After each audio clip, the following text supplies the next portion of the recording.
Pendengar, Indonesia sebagai sebuah negara yang memuat banyak sekali keberagaman yang terdiri dari keberagaman suku, bangsa, bahasa, adat istiadat, dan agama. Dan seringkali diterpa isu tentang radikalisme. Gerakan-gerakan yang mengatasnamakan kelompok tertentu yang semakin hari semakin tumbuh dan secara terang-terangan menyuarakan ideologi mereka. Bahkan permasalahan politik dan pemerintah pun turut mewarnai. Maka di tengah-tengah permasalahan ini muncul sebuah istilah yang disebut dengan moderasi agama. Dan di siang hari ini dalam program Dialog RRI Bone, kita akan mengangkat tema terkait dengan moderasi agama. Sudah ada di studio RRI Bone dengan narasumber kami Ibu Fatma Utami selaku penyuluh agama Islam ahli pertama Kemenak Kabupaten Bone. Assalamualaikum Bu. Waalaikumsalam. Apa kabarnya di siang hari ini? Sehat, alhamdulillah baik. Ya, terima kasih sudah menyempatkan waktu untuk hadir di RRI Bone di tengah kesibukannya. Dan tema kita hari ini adalah moderasi beragama. Nah, yang paling pertama yang sebenarnya ingin saya ketahui, apa sih sebenarnya moderasi beragama? Ya, moderasi sebenarnya adalah istilah yang sudah lama dipakai ya. Jadi sekarang ini melalui program pemerintah era Pak Jokowi sekarang ini melalui RPJMN yang menjadi isu prioritasnya adalah salah satunya moderasi beragama. Moderasi beragama adalah proses memahami sekaligus mengamalkan ajaran agama secara adil dan seimbang agar terhindar dari perilaku-perilaku ekstrim yang tadi disebutkan atau berlebih-lebihan. Iya. Jadi saat mengimplementasikan keagamaan itu sendiri, gitu. Iya. Maaf, saya potong. Kemudian bagaimana agar cara kita beragama, cara kita memahami ajaran-ajaran agama, mengamalkan ajaran-ajaran agama agar jangan sampai berlebih-lebihan atau melampaui batas yang saat ini dikenal dengan istilah ekstrim, supaya kita tetap moderat dalam beragama. Iya, jadi moderat sendiri itu kan dalam istilah adalah disebut wasatiyah. Iya. Wasatiyah itu adalah jalan tengah gitu. Dan ini beririsan dengan tasamuh, bersikap toleransi gitu. Jadi sebenarnya salah satu implementasi dari sikap moderat adalah adanya toleransi gitu. Nah, moderasi beragama itu berarti memiliki cara pandang beragama jalan tengah sesuai dengan pengertian moderasi tadi. Dengan moderasi beragama, seseorang tidak ekstrim dalam dan berlebih-lebihan dalam menjadi ajaran agamanya. Ini pun berlaku tidak hanya dalam Islam saja, tapi di semua agama. Karena ekstremisme itu sebenarnya tidak hanya ada dalam Islam saja, tetapi dalam agama-agama lain pun ada sikap-sikap ekstrim seperti itu. Pertanyaannya bagaimana sih menjadi moderat? Nah, moderasi ini menjadi moderat itu adalah sikap yang bagaimana kita juga harus memiliki cara pandang tidak hanya dalam satu perspektif, tapi di banyak tafsir. Misalkan kalau dalam konteks Islam itu kan sebenarnya penafsiran dalam satu ayat itu kan tidak hanya terbatas dalam satu pandangan ulama, tapi bisa berbagai ulama gitu. Nah, kita harus sadar bahwa kita itu harus mengetahui berbagai perspektif ini. Misalkan ayat terkait dengan jilbab, pembatasan soal aurat perempuan, itu pun banyak ulama yang menafsirkan dengan berbagai macam cara pandangnya. Itu yang pertama. Jadi kita harus tahu bagaimana kita tidak hanya terkungkung dalam satu perspektif saja, tapi mengetahui yang lainnya.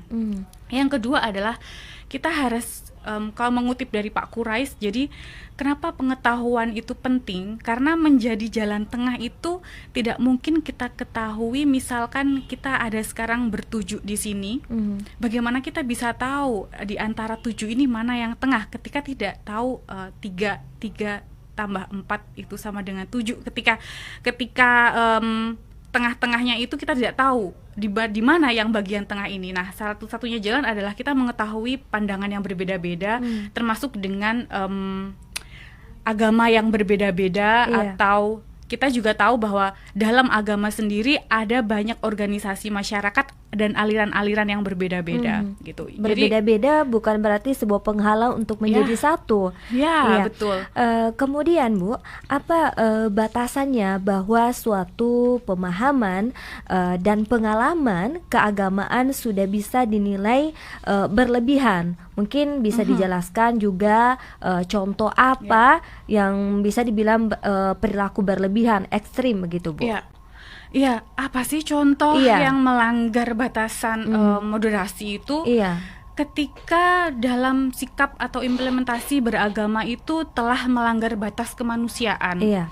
Jika seseorang atas nama ajaran agama misalnya melakukan perbuatan-perbuatan yang merendahkan harkat, derajat, dan martabat kemanusiaan, atau bahkan menghilangkan eksistensi kemanusiaan itu sendiri, Iya. itu sudah jelas bisa disebut ekstrim karena melanggar nilai-nilai kemanusiaan.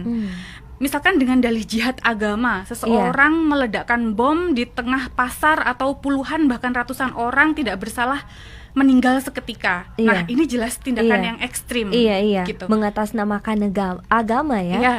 Iya. Melakukan sesuatu hal yang bukan hanya merugikan diri sendiri tapi orang banyak. Ya, betul. Dan yang paling penting adalah sikap ekstrim ini kan tidak serta-merta kita punya motif apa yang melatar belakangi Iya. untuk melakukan kegiatan ekstrim itu.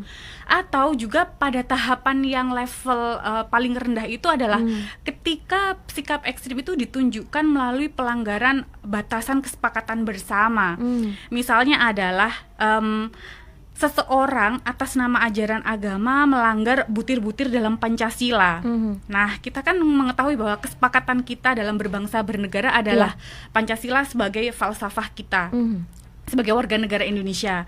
Nah, melanggar Undang-Undang Dasar 45 dan Negara Kesatuan Republik Indonesia yang telah menjadi kesepakatan bersama bangsa Indonesia dalam berbangsa dan bernegara. Nah, ini bisa dinilai ekstrim karena ini melanggar bagaimana fondasi yang telah dibangun oleh founding fathers kita di Indonesia, seperti itu.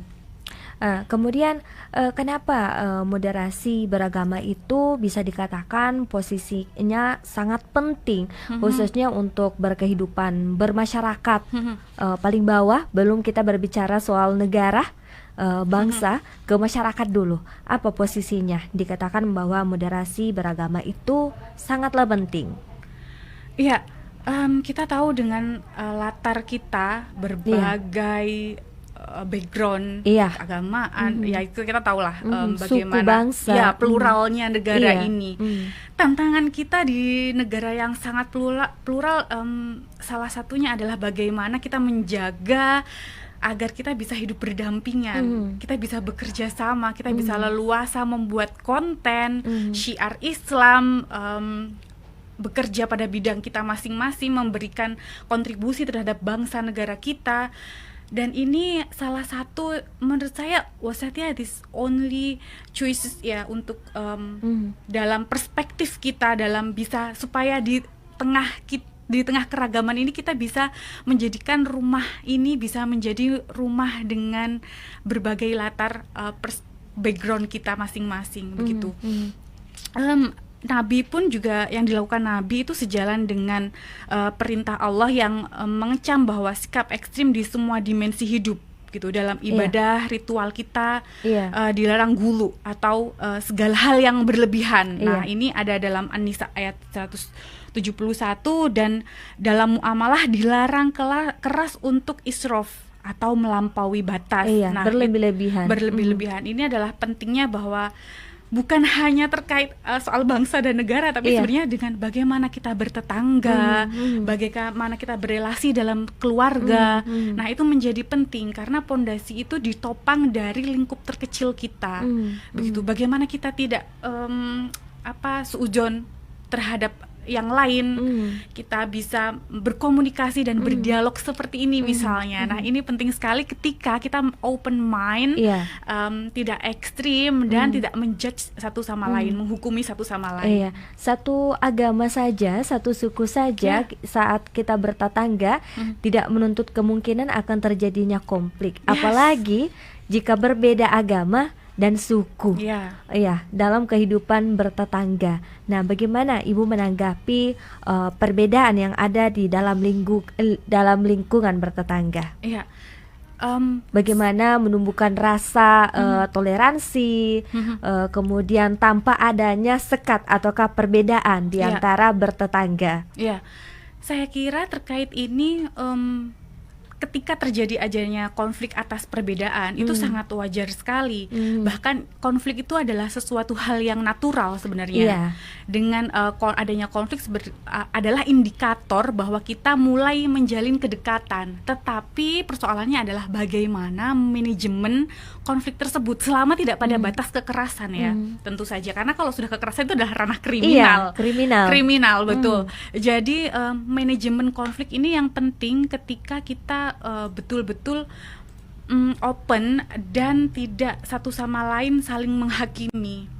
Begitu. Nah, sikap-sikap moderat ini yang ditumbuhkan memang tidak hanya butuh waktu soal pandangan. Maksudnya tidak hanya terkait dengan pandangan saja. Oh, oke, saya tahu bermoderasi, sikap moderat seperti ini, ayatnya seperti ini. Iya. Ajaran nabinya pun jelas ada, Iya. contoh-contohnya konkret banyak. Tapi bagaimana kita komitmen dengan sikap yang kita lakukan. Nah, ini butuh proses sebenarnya, proses yang panjang dan ini terkait dengan kesadaran kita.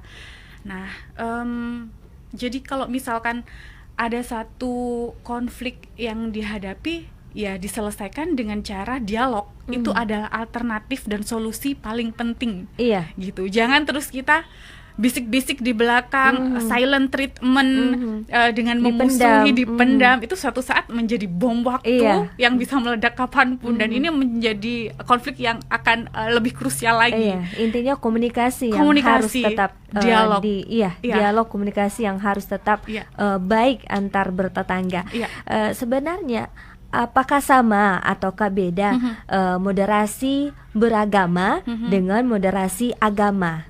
Ya, ini pertanyaan yang sering disalahpahami sebenarnya. Kenapa agama perlu dimoderasi dan lain-lain gitu? Tidak sama. Samakah moderasi beragama dengan moderasi agama? Ya, tidak sama. Agama itu tidak perlu dimoderasi karena agama itu sendiri telah mengajarkan prinsip moderat itu sendiri. Nah, keadilan, keseimbangan itu adalah ajaran-ajaran agama. Tapi beda halnya dengan agama. Begitu. Agama yang harus jadi bukan agamanya yang harus dimoderasi, melainkan cara penganut agama dalam menjalankan, mengimplementasikan agamanya. Nah, itulah yang harus dimoderasi. Begitu. Jadi agamanya sendiri bukan memoderasi agama, tapi memoderasi implementasi beragama dari umat beragama tersebut.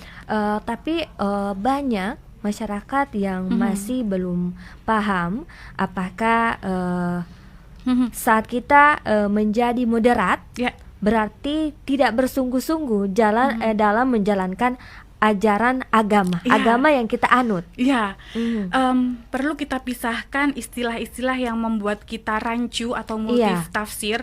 Moderasi sering disalah tafsirkan sebagai sinkretisme agama atau mencampur adukan agama-agama. Ini yang membuat salah satu sisi kubu, katakan salah satu sisi selalu kubu, jadi pertanyaan, apa benar ini kalau misalkan saya moderat?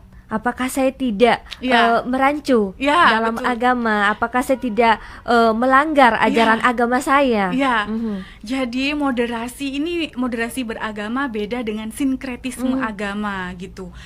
Moderasi itu adalah kita tahu bahwa agama kita yang paling benar. Tapi kita juga menghargai yang lain. Nah, yang sering disalahpahami adalah terkait dengan sinkretisme agama. Sinkretisme agama ini adalah yang mencampur adukan agama-agama. Nah, ini yang membuat kita juga perlu paham bahwa moderat itu bukan pendangkalan akidah. Karena sering diplesetkan begitu ya.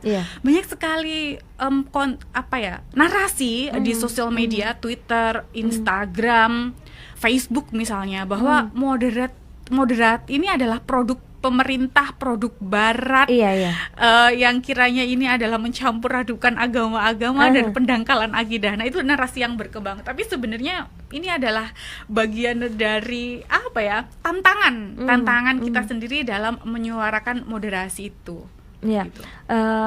Tadi Ibu menyinggung sedikit terkait dengan media sosial. Iya. Nah, semangat untuk menciptakan masyarakat yang toleran, kemudian menjaga ruang publik, khususnya media sosial pastinya. Iya. Nah, dari ancaman yang memecah belahkan persatuan. Nah, lalu bagaimana seharusnya kita menumbuhkan sikap sadar etika, moral dalam berinteraksi kepada sesama. Ini dalam lingkungan media sosial. Apalagi kan di media sosial bukan hanya kalangan milenial saja, orang tua, bahkan sekarang anak-anak saja sudah memiliki akun sendiri. Nah, di sosial media itu kan kita bisa mendapat informasi apapun, bahkan informasi yang belum tentu itu adalah hal yang benar. Nah, bagaimana Ibu menyikapi hal ini? Iya, tantangannya memang luar biasa di sosial media kita. Kita sebagai milenial pun menyaring informasi dengan sangat instan. Ini yang penting, salah satu yang dilakukan adalah bertabayun, mengklarifikasi. Tabayun adalah tahap pertama kita dalam mendapatkan segala bentuk informasi di sosial media. WhatsApp group yang sangat masif dengan ibu-ibu dan bapak-bapak, baby boomers, dan sangat gampang seseorang mendapatkan informasi yang tentunya mungkin saya mendapatkan informasi yang saya anggap mungkin wah ini info baru ini harus saya sebarkan ke orang lain. Yang tadinya mungkin saya sebarkan ke 5 orang, yang 5 orang ini sebarkan lagi. Jadi semakin meluas. Masif sekali. Nah, itu dia. Itu adalah salah satu dampak positif bahwa informasi cepat, tapi juga harus dampaknya yang luar biasa. Ya, perlu berhati-hati terkait ini karena itu ada satu hal yang provokatif. Provokatif itu menimbulkan emosional, perpecahan. Nah, emosional itu yang akhirnya menggampangkan kita untuk menyebarkan informasi itu tanpa kita mengklarifikasi. Nah, selain bertabayun, langkah kedua yang kita lakukan adalah jangan reaktif. Beda responsif dengan reaktif. Reaktif itu tanpa adanya penyaringan informasi terlebih dahulu. Tapi dengan adanya provokasi itu kita menyebarkan. Tabayun dan mencari sumber informasi yang kredibel. Banyak sekali sekarang sumber-sumber informasi yang kita tidak mengetahui apakah dia terdaftar dewan pers atau tidak, atau dia menjadi channel informasi website yang validitasnya bisa dipertanggungjawabkan atau tidak peduli. Banyak yang tidak peduli tentang itu. Nah, itu yang kedua. Yang ketiga adalah misalkan kita mendapatkan sumber dari penulis atau di channel-channel YouTube, kanal-kanal YouTube itu perlu kita tahu background dari sumbernya itu tadi, seseorang yang menjadi narasumbernya. Apalagi kan bisa dipenggal-penggal videonya. Belum lagi ada yang editing. Dipenggal. Ya, jelas sekali itu tujuannya adalah memprovokasi. Makanya perlu tahu bahwa memang terkait dengan keagamaan, banyak sekali ustadz-ustadz yang karbitan ya menurut saya, yang tidak tahu backgroundnya apa, tapi menerangkan satu tafsir ayat Al-Quran atau hadis. Nah, ini penting bahwa kita perlu tahu profil dari narasumber itu apakah memang sesuai dengan bidangnya atau tidak.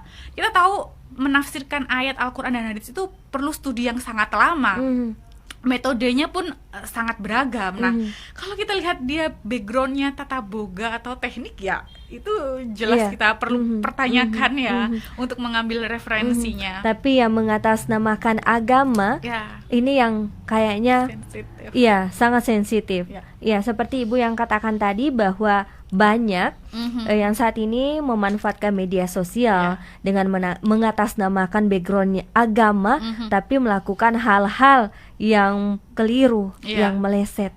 Seperti yang saat ini yang lagi viral, salah satu bisa dibilang supranatural ataukah dukun tapi mengatasnamakan agama. Ya, bagaimana Ibu melihat seperti ini? Dan itu bukan hanya 1, 2, 3 orang yang percaya, bukan hanya satu kampung, tapi banyak sekali. Ya, itu bukan hanya sebatas entertain ya.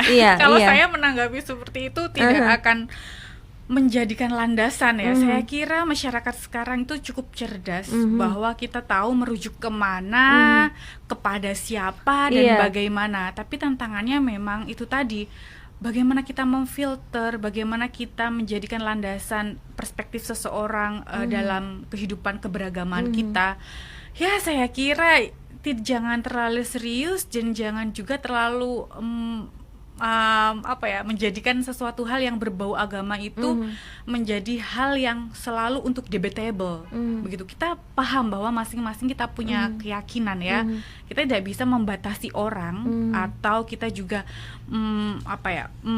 menjadikan satu sumber jadi rujukan, karena kita punya pengalaman keberagaman yang beragam sekali. Maka kita itu kenyamanan beragama masing-masing orang itu menjadi hal yang tidak bisa dikontrol dan dibatasi.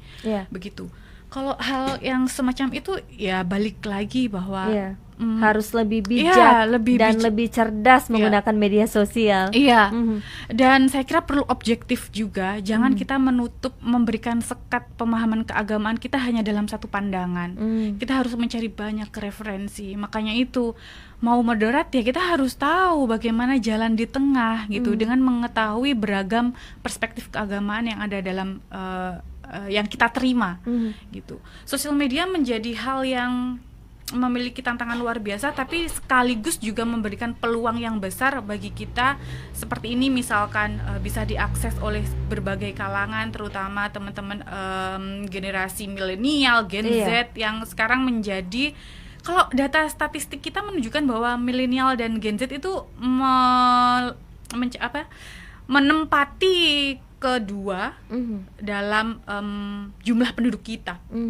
Gitu, makanya audiens kita, beneficiaries kita itu memang strategis sekali untuk teman-teman yang memang berselancar di media sosial. Gitu.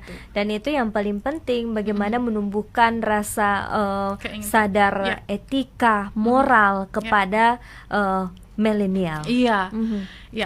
Jadi saya kira juga terkait moderasi ini banyak sekali memang narasi yang sebenarnya perlu kita bertabayun juga. Gitu, karena di luar sana itu sering menyalahartikan moderasi ini gitu. Misalkan sama kasus kayak Islam Nusantara, itu kan digoreng sedemikian rupa. Pun juga begitu moderasi gitu. Kita tidak tahu apa itu moderasi, tapi sudah memberikan narasi yang negatif terkait dengan itu. Jadi kita tahu nih apa sebenarnya moderasi, tapi karena perspektifnya hanya satu pandangan, maka ya, atau sebenarnya bukan hanya karena soal perspektif, tapi bagaimana kubu A menyerang kubu B, atau polarisasi yang sedemikian rupa yang masih mengakar di ruang publik ya.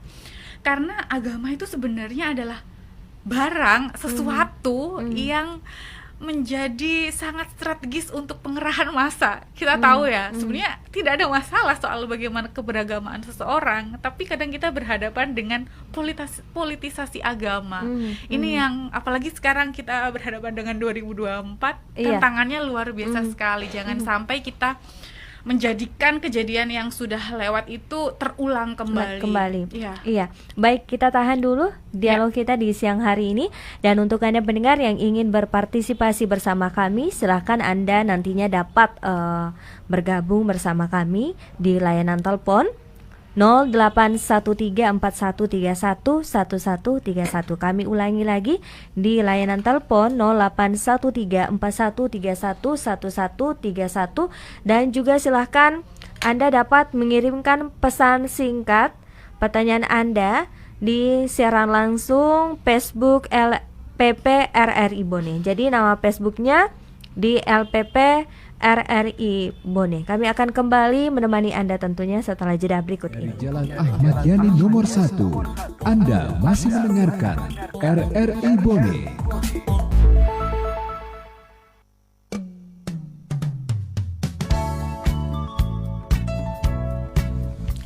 Baik pendengar, kita kembali masih dalam program Dialog RRI Bone dengan tema kita hari ini terkait dengan moderasi beragama, dan dengan narasumber kita masih ada Ibu Fatmah. Ya, dan untuk Anda pendengar yang ingin berpartisipasi, kita nantikan di layanan telepon 081341311131. Begitupun untuk Anda yang ingin berpartisipasi melalui pesan singkat di siaran langsung Facebook LPP RRI Bone. Kita sapa dulu penelpon pertama di siang hari ini. Selamat siang. Selamat siang, Assalamualaikum. Waalaikumsalam warahmatullahi wabarakatuh. Dengan Bapak siapa dan di mana? Dengan Upi di Lapri. Iya, Pak Upi di Lapri. Silahkan langsung pertanyaannya. Ya, semuanya dulu buat Ibu narasumber. Selamat siang, Bu. Salam toleransi, salam moderasi, Bu. Salam moderasi, Pak. Ya, mudah-mudahan artinya apa yang kita lakukan hari ini menjadi manfaat bagi kita semua. Amin. Ya. Amin. Pertanyaan saya, Bu, bagaimana tanggapan Ibu tentang artinya makin tipisnya rasa toleransi antara warga Indonesia saat ini, Bu, karena yang saya lihat ini kebanyakan contohnya kita ambil saja dari masalah kita ambil contoh penentuan hari raya, Bu. Biasanya kita yang ikut di NU biasanya beda dengan Muhammadiyah. Biasanya muncul Bu, kayak area atau ada sedikit sindiran, Bu, sedikit menyindir. Oh, baik. Iya. Ya karena di Indonesia ini cuma yang begitu, Bu.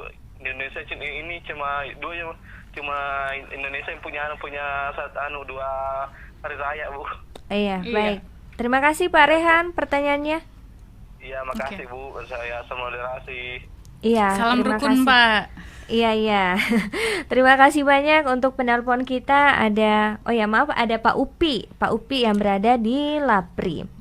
Bagaimana tanggapan Ibu dengan pertanyaan dari Pak Upi terkait dengan perbedaan penentuan hari raya? Iya, masing-masing kita sebenarnya punya landasan ya. Iya.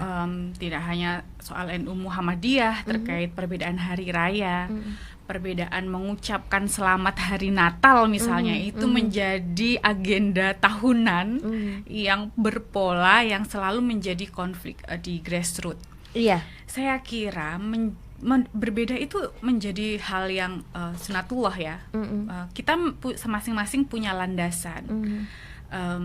Kita tahu bahwa kita menjadikan satu kalender penentu yang berbeda. Kalau terkait dengan pertanyaan Pak Upi, itu betul sekali. Bahkan tidak hanya 1-2 kali saja kita berbeda hari raya, banyak kali gitu. Dan itu menjadi, saya kira sedikit sekali kok yang mempermasalahkan dan memperdebatkan soal itu, karena konteksnya adalah NU Muhammadiyah adalah organisasi masyarakat Islam, organisasi keagamaan yang moderat gitu, dan jumlah pengikutnya pun menjadi mayoritas di Indonesia. Dan ini adalah kenapa suaranya begitu menggema soal perbedaan ini. Tapi sebenarnya di kalangan kita sendiri yang ada di akar rumput pun adem-adem saja. Kenapa ini menjadi perdebatan misalkan di sosial media atau di sebagian kecil. Ini menjadi sebagian kecil perdebatan tapi sangat vokal. Karena ini adalah tantangan bagi silent majority. Kita itu di Indonesia, saya kira menjadi mayoritas terkait membicarakan soal moderasi beragama. Kenapa? Yang mayoritas moderat ini kalah suara dengan yang speak up terkait dengan pertentangan tersebut. Karena ya itu, kita sebagian besar dari kita adalah menjadi kelompok yang silent majority. Gitu, kita tidak bisa bersuara terkait dengan moderasi. Kita tidak bisa bersuara tentang bagaimana moderat ini alternatif kita sebagai pilihan beragama kita. Begitu. Karena sebagian kecil, tapi mereka begitu sangat vokal dan jadi seolah-olah itu mendominasi adanya pertentangan yang ada di ruang publik gitu ya. Karena yang moderat ini ya diem-diem aja, membiarkan saja begitu gitu ya. Contoh konkret yang bisa kita lakukan adalah ya kita update dong di WA story kita, di story Instagram kita, di Twitter kita, itu dengan narasi-narasi alternatif yang itu meneduhkan gitu. Kenapa saya bilang bahwa silent majority ini banyak ketika kita dalam perspektif yang moderat? Kalau kita singgung bahwa di negara-negara bagian Timur Tengah sana yang sedang berkonflik luar biasa, kita itu masih dalam kondisi yang stabil, baik-baik saja, saja gitu. Padahal luar biasa sekali keberagaman kita. Jangankan soal beda hari raya mengucapkan selamat Natal. Nah gitu. Itu dia yang Ibu katakan tadi, ucapan selamat hari raya. Bukan hanya di agama Islam, Hindu, Kristen. Yang jelasnya ini ucapan selamat hari raya. Nah, yang selalu menjadi perdebatan saat ini. Wah, tidak boleh. Anda kan agama ini. Nah, bagaimana pendapat Ibu? Itu terkait dengan hablum minan nas ya. Bagaimana relasi sosial kita. Ada beberapa landasan juga yang menjadikan kita memilih akhirnya. Apakah sebagian kan bahwa kita tidak dilarang menyerupai salah satu kaum karena bentuk kehati-hatiannya itu, maka orang itu cenderung untuk tidak mengucapkan karena kehati-hatiannya dalam beragama. Itu baik dan bagus. Tetapi sebagian juga memilih untuk mengucapkan karena pertimbangannya adalah terkait dengan hablum minannasnya, relasi sosialnya. Mereka memiliki sahabat, bahkan ibu yang berbeda agama, atau orang tua yang berbeda agama, atau anak yang berbeda agama. Karena satu rumah saja belum tentu semuanya seagama. Bisa seagama tapi kita bisa jadi beda mazhab. Nah, itu juga menjadi keberagaman ya dalam lingkup kecilnya gitu. Kenapa mereka memilih mengucapkan selamat Natal atau selamat Waisak dan lainnya? Itu karena mereka anggap bahwa ketika kita mengucapkan Natal itu tidak serta-merta kita otomatis menjadi pemeluk itu. Nah, jadi kaitannya adalah semakin besar iman seseorang itu harus siap dibenturkan atau dihadapkan dengan berbagai keyakinan. Karena indikator orang yang kuat imannya adalah siap menghadapi yang beragam itu tadi gitu. Jadi kita tetap yakin iman kita kuat, kita masih pada keyakinan kita, tanpa juga kita merendahkan orang lain atau tanpa memungkiri, menyakiti, menyalahkan pendapat orang lain. Betul jadi sekali. Kembali ke pribadi lagi, boleh mengucapkan dan boleh juga tidak. Sesuai dengan apa yang diyakini. Yang jelasnya tidak ada benturan ya. Sebenarnya mengapa sih Bu moderasi ini diperlukan? Kenapa penting bersikap moderat gitu? Apa dampaknya jika tidak ada moderasi? Jadi kalau kita menyangkutkan dengan sekarang hari kemerdekaan ya, menjelang 17 Agustus nih. Sudah mau dekat ini. Betul. Kita jangan lupa sejarah panjang kita sebagai bangsa, historis kita, melihat perspektif historis akan menjadikan kita lebih fair terhadap bagaimana kita juga mengayomi, mengakomodir umat beragama, kelompok-kelompok yang lain. Dalam sejarah Indonesia itu dari 168 pahlawan nasional kita, setidaknya ada 18%-nya itu beragama Kristen, Protestan, Katolik, Hindu, Buddha, dan agama lokal Indonesia. Kita tahu bahwa yang kita sering dengar, yang kita ketahui adalah hanya 6 agama besar yang diakomodir oleh pemerintah. Tapi sebenarnya ada loh banyak agama-agama lokal, ratusan agama lokal. Kalau di Sulawesi Selatan itu ada namanya agama lokal Telotang. Telotang. Nah, apa itu? Agama lokal Indonesia. Agama penduduk asli Indonesia. Jadi kalau di Jawa misalnya itu ada Kejawen, Keharingan. Dan lain-lain, Sabto Darmo, ada juga di NTB Waktu Telu, banyak lagi di Dayak, ada banyak Haringan, banyak ratusan bahkan. Hanya saja memang ini sedikit yang mengetahui. Nah, kembali lagi mengapa perlu bahwa Republik Indonesia itu memang pada dasarnya dibangun oleh banyak keyakinan. Iya. Dan itu pula alasannya mengapa sila pertama kita lebih netral dan tidak terpaku pada agama besar saja. Kan bunyinya ketuhanan yang maha esa. Iya. Gitu. Jadi kembali lagi terkait dengan hari kemerdekaan Iya. dan sebentar lagi. Iya. Jadi kemerdekaan itu bukan hanya dimiliki oleh satu agama saja. Iya. Iya, betul.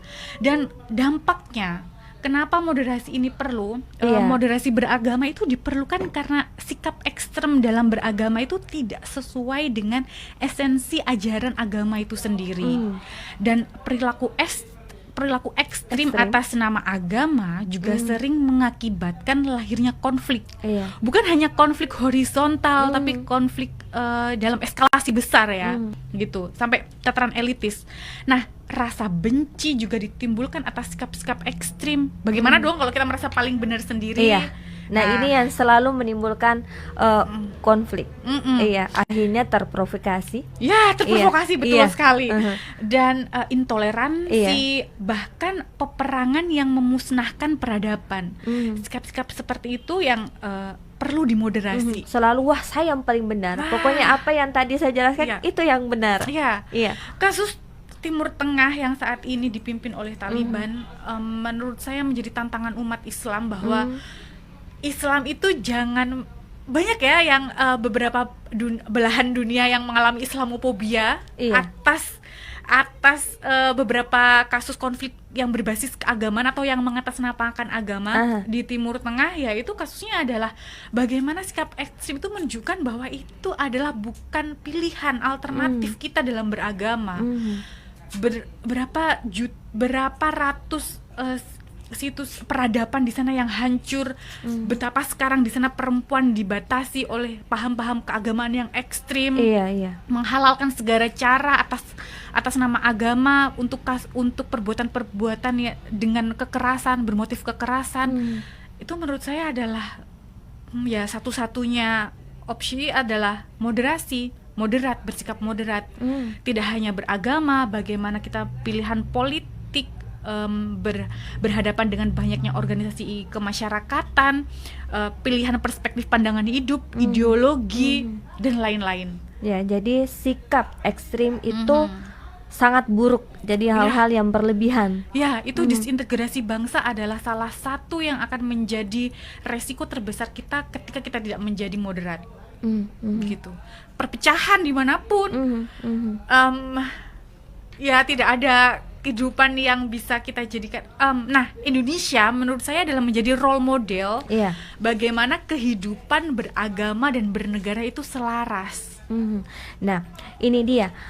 Lalu apa yang harus kita lakukan agar moderasi agama semakin kuat sebagai komitmen bersama masyarakat? Yang tidak lagi mengkotak-kotakkan, melihat dari suku, kemudian bangsa, etnis, budaya, agama, politik, bahkan jenis kelamin. Yang pertama adalah terkait dengan pengetahuan tadi. Kita bisa moderat ketika kita mengetahui banyak pandangan hidup, tafsir keagamaan atau pilihan keberagaman seseorang. Banyakin piknik lah. Gitu. Jadi kita bisa tahu tuh di luar sana itu ada apa. Jadi apa yang perlu kita lakukan dan kita tanamkan terhadap diri kita dulu, kemudian orang lain, supaya kita tidak lagi melihat seseorang, mengkotak-kotakan seseorang, melihat bahwa ini agama apa, ini suku apa, jenis kelamin, politik juga terkadang apa posisinya, penting atau tidak. Betul. Kita harus membedakan bagaimana kita membedakan ya, maksudnya tidak memaksakan bagaimana pilihan keagamaan kita itu untuk dipasarkan kepada orang lain. Itu yang pertama. Memahami secara objektif dan open mind bagaimana di luar sana banyak cara pandang beragama.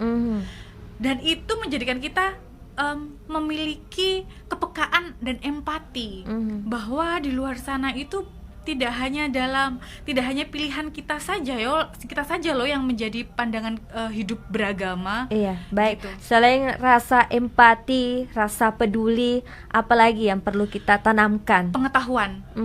Kita harus jadi orang yang kepo. Harus banyak Kepo tahu. dalam artian hal yang baik Iya, ya. kepo terhadap pengetahuan. Iya. Apa ya? Kita itu gini, kadang membatasi, kadang cukup sudah puas terhadap satu pandangan hidup keberagaman saja gitu, tapi Jadi tidak mau harus peduli. haus ilmu juga. Haus ilmu, nah itu kepo. Iya. Haus ilmu Iya. apa saja. Itu. Iya. Baik, kemudian di sesi terakhir kita kali ini mungkin ada yang ingin Ibu sampaikan khususnya kepada masyarakat Kabupaten Bone khususnya dan pendengar RRI. Iya. Tidak terasa kita sudah di statement ya. Iya, tidak terasa ini kita sudah di penghujung waktu. Rasanya Iya. masih banyak dan masih Iya, panjang betul pertanyaan sekali. yang ingin saya pertanyakan ini untuk Ibu karena Iya. tidak akan habis Iya. kalau kita membahas soal Iya. moderasi beragama. Ya, iman yang kuat itu adalah iman yang siap untuk dihadapkan dengan berbagai keberagamaan. Gitu. Bagimu, agamamu, bagiku, kamu saudaraku. Itu saja. Iya. Baik, terima kasih banyak Ibu Fatma sudah Terima kasih hadir di kembali. studio RRI Bone. Dan tentunya untuk Anda pendengar yang sudah mendengarkan kami dan menyaksikan kami di Facebook LPP RRI Bone, semangat perubahan untuk menciptakan Indonesia yang lebih toleran, menjaga ruang publik kita dari ancaman yang akan memecah belahkan persatuan kita. Jadi menjadi moderat bukan berarti menjadi lemah dalam beragama. Menjadi moderat bukan berarti cenderung terbuka dan mengarah kepada kebebasan. Keliru jika Anda menganggap bahwa seseorang yang bersikap moderat dalam beragama berarti tidak memiliki militansi, tidak serius dalam beragama, dan tidak sungguh-sungguh dalam mengamalkan ajaran agama yang mereka yakini. Saya Eni Adnan pamit dari ruang dengar Anda. Wassalamualaikum warahmatullahi wabarakatuh. Waalaikumsalam warahmatullahi wabarakatuh.